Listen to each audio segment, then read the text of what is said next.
Заримдаа зүгээр л хуусан аниме үзээд тайвширмаар үе байдаг.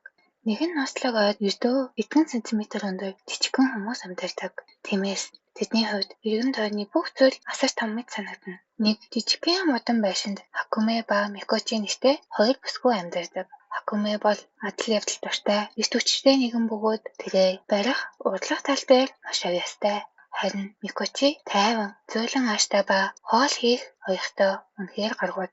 Анги бүрт тэдний энд ятсан ертөнцийн дэх энгийн амар амгалан өдөр тутмын амьдрал гардаг. Тэд ой дотох хөл хөдөлгөөнтэй захуудаар явж зэрлэг урамлаар хоол хийн, ярьдаг амьтдтай уулзсан бас өвөрмөц хөшүүд дээрээ зочлоно. Хэдхэн сантиметр өндөртэй байхад хамгийн жижиг зүйл хүртэл ич иттэй мэт болдог.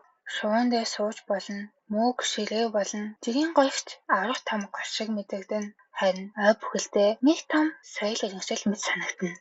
Такута Кашикигийн мангагаас ирүүлсэн Хакуме то Микочи 10-10 зураг нь үнэхээр гоё, маш нарийн детальтай зурсан байдаг. Өдөр бүр нэг аним.